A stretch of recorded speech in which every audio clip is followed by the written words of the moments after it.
Good morning, Friendship family, and congratulations on 75 wonderful years of ministry there in Cartersville, Georgia, and even all over the world. I want to thank you for being such a great church, and you will always be very special to me and my family. Thank you for the way you loved on us and allowed us to enjoy a sweet time of ministry there as your interim pastor. We will never forget you, and we will always treasure your friendship. May God bless you, and I cannot wait to see how God is going to use you in the years to come as we remain faithful to taking Jesus to the uttermost parts of the world. God bless you. I love you. Happy 75th anniversary, Friendship Baptist Church. My name is Jeff Duvall. I'm the pastor of First Baptist Church in Bogota, Texas. I had the privilege of pastoring at Friendship in 2007 until 2012.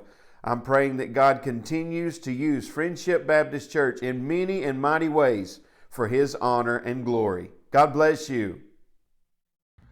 Well, good morning and greetings in the name of our Lord and Savior, Jesus Christ. I'm Pastor Alan Crosby, former pastor there at Friendship Baptist Church. It's hard to believe it's been over 15 years since I served with you. Marcia and I want to congratulate you today for 75 years of faithful service. I hope you have a wonderful homecoming day. Greetings, Friendship Baptist Church. This is Sam Braswell, former pastor from the mid-'80s until the mid-'90s. It was an absolute joy to serve you during those years. Not only did we have a lot of fun, we also strengthened our children's ministry, started a senior adult ministry, and we did so many other amazing things, including a lot of baptisms and new faces coming into our church. I hope you have a wonderful day as you celebrate your 75th anniversary. Congratulations, and may God continue to bless you as you serve Him.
The first service in this building, do you remember it?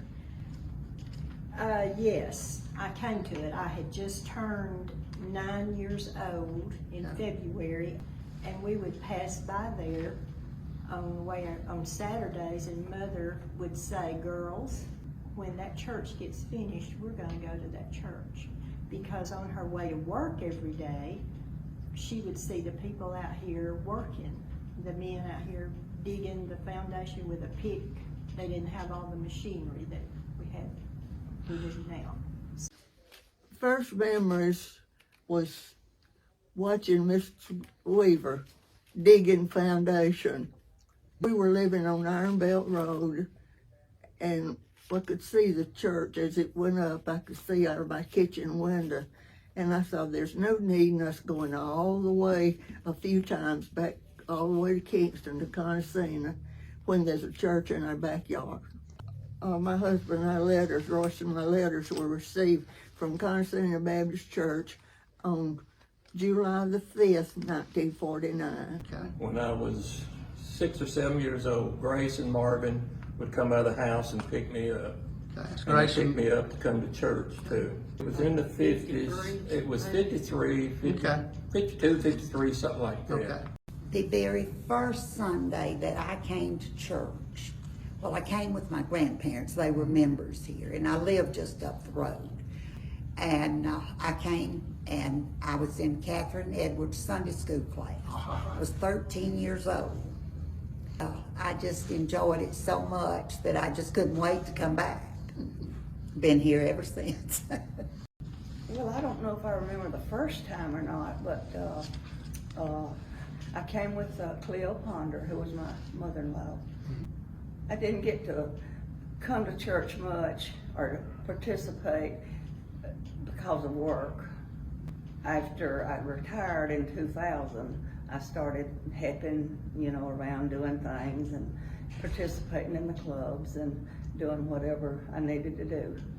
We have one still in the church, Jeff Woody, that was when Royce worked with the RAs in the church and worked with Sunday school. But Jeff is the only one there now that knew Royce way back when. Be 61 next week, and I've been here my whole life. Most thing I remember about this is Sunday school, the boys' class. And Catherine's husband was Royce Edwards. It's Catherine. And I remember being in his class. It seemed like for years and years. That's just one of my fondest memories, being his boys in the class. All the boys in his class. We met on that end over the under. And when it was pretty on Sundays, we'd go outside to the picnic table. A lot of Sundays we'd at the picnic table. And I just enjoyed that class so much. I do remember being in Miss Carol Brown's Sunday school class. I guess it was a vacation Bible school that it was during craft time. I still have that craft. It's actually hanging in my house. And it was just a wooden block that I guess they gave out some pictures. Mine was a holly hobby, and you shellacked over it. So I still have that craft from Bible school. Since I was 20 years old. I actually joined in February 16th, 1975. Okay. I was saved when I was 11 years old up at Five Forks Baptist Church. After I came here and I joined the church, and then I was baptized here. Robert Ryan baptized me right back there in the baptistry. Saved right here in this church, and it was during a summer revival. We didn't have air conditioning. Preacher Frank Coyle was the revival preacher. I remember hearing his sermons and going home and couldn't sleep, real restless about it, and then one night I just got the courage, or the Holy Spirit just got me, and I floated up to the front and I was saved, and my daddy shouted. I was 12. 12. Was baptized in Wingfoot Park in the creek, and that's the coldest water, and along with a lot of people, a lot of other kids were saved that week in revival, and that was in 1954. Were you saved here at this church? Yes, Yeah. Do you remember how old you were? 9 years old. I joined the church and was baptized in Tatum Pond August the 19th, 1956. I didn't get saved here. I got saved at camp when I was going to another church when I was 13. I came here and joined the church in 66. Okay. Were you baptized here, or did you come by? At Tatum's Pond. I was saved and baptized and joined the church in the summer of 1954, about a year after I started coming. Yeah. There were a big group of us that were baptized. Brenda and I were baptized at the Oh, same were you? time. Yes. Okay. Were you baptized in the baptism or in the creek? In the creek. We didn't have a baptism. Whereabouts? The creek behind Atco. The pastor was Kinsey was his last name, and he was sick when I started coming. He was not actually here, but he was still the official pastor. Right. And then Harold Elrod was the first pastor that I got to know. I was here when he came. I still had stained glass windows, and windows been here since I've been here. And I got saved in that back corner back there. I was about 12 years old, had the old wood pews. Loved them wood pews with a little, put the Bible, had hymnals in it. Loved the hymnals. Used to love just pick up the hymnals, singing it. And it was fondest memories as a kid. My dad, he's passed away now. My mom still comes here. But I remember getting in trouble because he had the hymnals. You'd open them up as a kid, and you look at the back of the funny names, start laughing and giggling about the funny names. People's funny names. Fortenberry or something. Oh, that's funny. Daddy would slap you upside the head and get a whooping when you got outside. You remember when you got saved? Yeah. October the 31st of last year, I renewed my vows, I guess is what you would call it. But I was saved when I joined this church, or moved my letter, and I was baptized in right after that, 1967, in Olin Tatum's pond. Yeah. I'm mired down to my knees. Yes. Mary Ann Coker was baptized the same day, and last Sunday we were talking about that. When Preacher Ryan was here, I remember getting baptized. I didn't remember getting actually saved. Okay. As I grew up and I got married, I kind of realized I needed to do that a little bit different. Sam Braswell was here. He's actually the one, he married me and Mark. And he was preaching that day, and Mark and I both were saved and, you know, joined the church, I guess, officially, however you want to say that. But then, so I was saved then and baptized again. Some of my fondest times is two of our grandchildren were both saved here. Cassidy Barefoot and Tyler Heath. Both of them came to church here with us, and was saved here. So That's pretty special. Well, we always had homecoming, and the first ones we had were right up there in the cemetery, out in the open. We had lots of good food, lots of good cooks here at this church. And then later on, Preacher Ryan wanted to have us a little shelter back in the back. The first thing it was just a little pole shelter with a cover over it. Then from that it went to an enclosed building, and a lot of the men participated in building the cabinets and everything, and so we finally had a place to have a homecoming, without battling the insects. I remember the meals, after homecoming. Again, that was kind of always a big deal with Mama. Always, even if we didn't bring something to eat, she was like, honey, I brought enough food for everybody. So. Eating around here was not, it was not a option. It was you better like to eat or you just didn't fit in. The thing about homecoming, as a kid, I say, we weren't poor, but in my house you drank tea or water. And you got to homecoming, it was amazing to start having soft drinks. Lord have mercy. Never had soft drink until I was 16, 17. Get your homecoming, you get all the Kool-Aid and all the soft drinks you wanted. I remember the homecomings very well. They were a lot of fun. It was so nice to see everybody, some people come back that you've seen over the years that you don't get to see anymore. What is your favorite dessert from homecoming? Well, I'll have to say my mother's fresh coconut cake. She would make it, and people, they would get their piece of cake before they got their food a lot of times. I wouldn't tell you if I could remember. And the reason for this is that it was always the ladies would make pies and cakes and say, well, preacher, you have to try mine. So I would get in trouble if I didn't say, ooh, that is so good.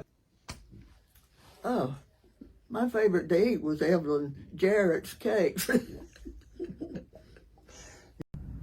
I know Mama always made some kind of a chocolate cake. Oh my gosh, I can still see that cake today. I know Mama does coconut cakes, and we've had the banana puddings. So yeah, desserts are good. It would have to be Nell Pickles caramel cake. Oh my goodness. It was my favorite. That we don't have any bad cooks. Didn't ever have any bad cooks in this church. Homemade banana pudding was always fantastic. But somebody always makes this chilled, got graham cracker crust, and I think it's chocolate and vanilla, like whipped cream or something. What kind of dessert that is? Well, I know your favorite dessert's coconut cake. And my favorite dessert, was probably banana pudding. Yeah. All the desserts was good. Joanne Murphy would bring French coconut pies. They were really good. I like coconut cake. Yeah. Grace, Yeah. she was a good cook. I started the lunch bunch, and I may not remember exactly the two ladies, but one was Cleo Ponder and Mildred Pope. I think Madalia Tatum and Cleo Ponder was the one that thought up the idea to start doing this, you know. Yeah, I don't know what year it was started, but I didn't start helping until I retired, which was in 2000. We probably served over 300 people once a month, first Friday. But that started about fixing a little sack lunch and delivering it to some of the industries for lunch. And then it developed from that to once a month big dinners at the church. The dinners were on Friday, but it took 3 days. I started buying the food on Wednesdays. It was Grace and Marvin and Cleo and June and RC and Willie and Rose. It was all the seniors in the church, you know, come in to help. Actually, my husband Bob came and him and Jerry used to fry the chicken. And we started serving at 11 o'clock and probably went on to 1 or 1:30, you know, and sometimes we run out of food and that was all there was, you know. And I remember one time Cleo was counting the money and she said we took in $1,800. That's like 360 people.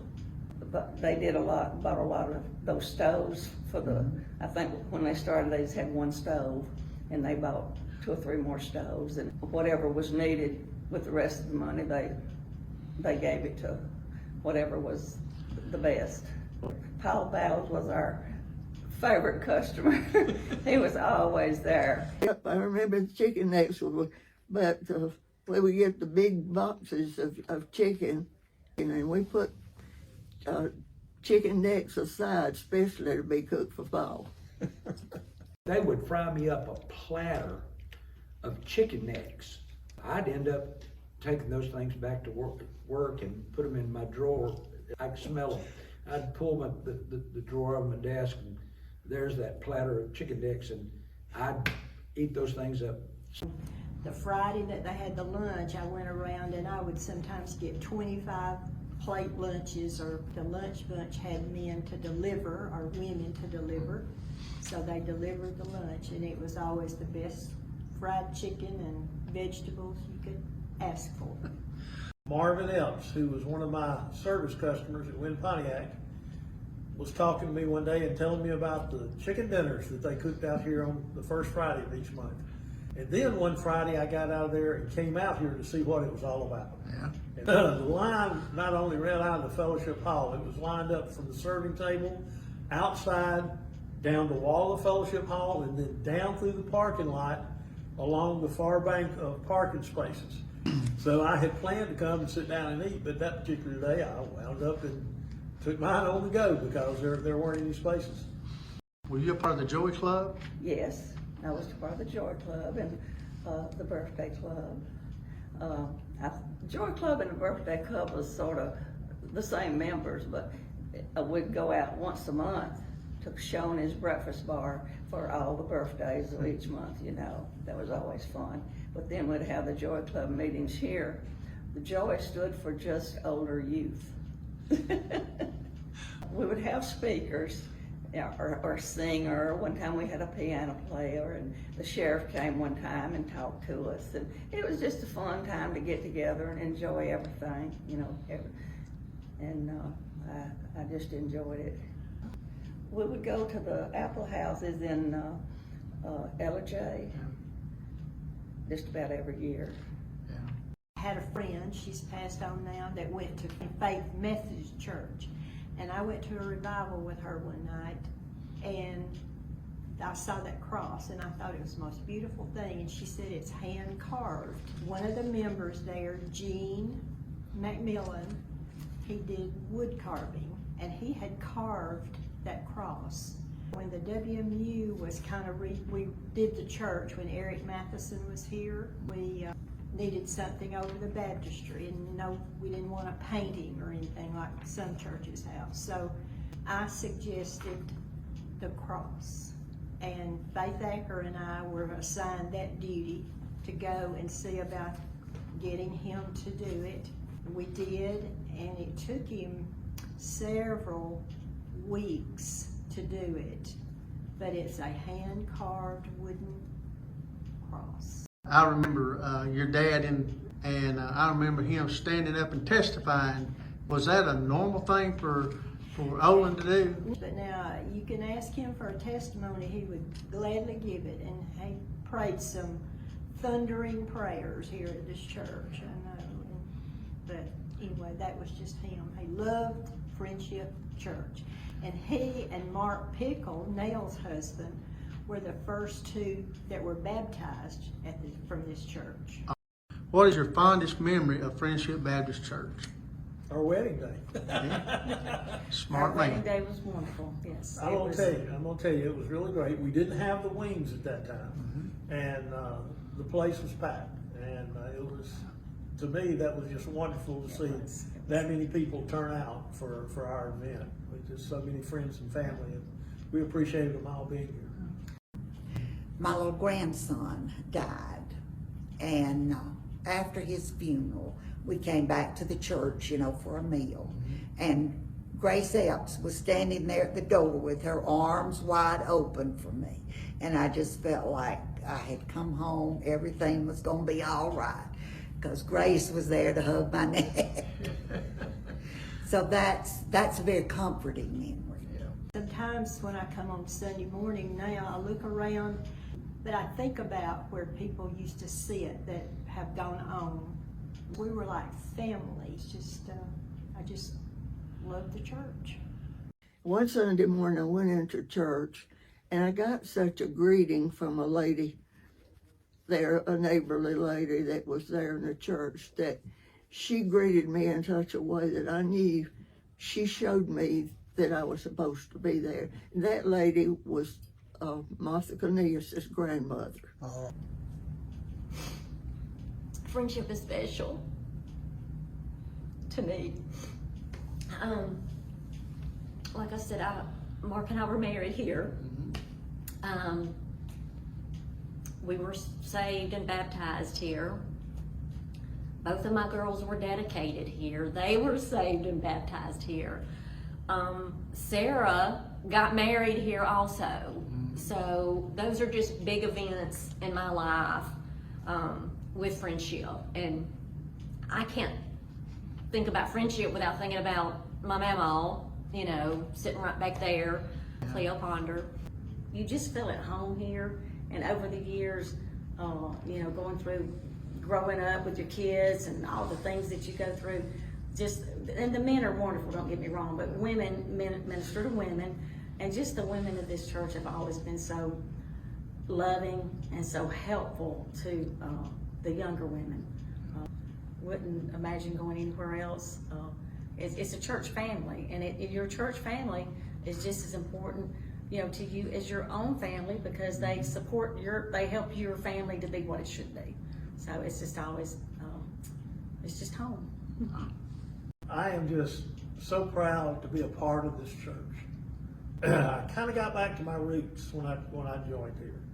And there's many a Sunday morning when we sing the old hymns that my mom and my dad just come to mind immediately. I was 8 here, and my boys, Joshua and Jeremiah, they were both baptized here. You don't do anything in your entire life, you're glad your boys are saved.